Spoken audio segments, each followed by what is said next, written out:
من با شهادت رهبری عزیز واقعا ترسیدم. گفتم خدا داره اتمام حجت میکنه. بعد از اینکه اتمام حجت میکنه سوالاش سخت‌تر میشه، سختگیرانه تر عمل خواهد کرد. فقط چی دیگه بهت نشون بدم؟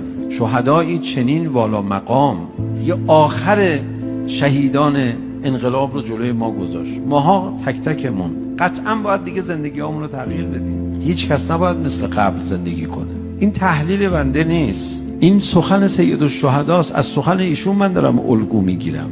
وقتی خبر مسلم ابن عقیل رو شنید فرمودن لا خیر فی العیش بعد هؤلاء، دیگه خیری تو زندگی بعد از اینا نیست. مسلم شهید بشه ما بمونیم. اگه دیدید گروه‌های زیادی از مردم زهد پیشه کردن تعجب نکنید، این اثر این خونه. اگر دیدید مردم قرآنی شدن و تک تک سفارش‌های معنوی رهبر رو گوش کردن تعجب نکنید. اینها از خدا میترسن، میگن خدا اتمام حجت کرد، کسی جرأت داره دیگه روزانه قرآن نخونه؟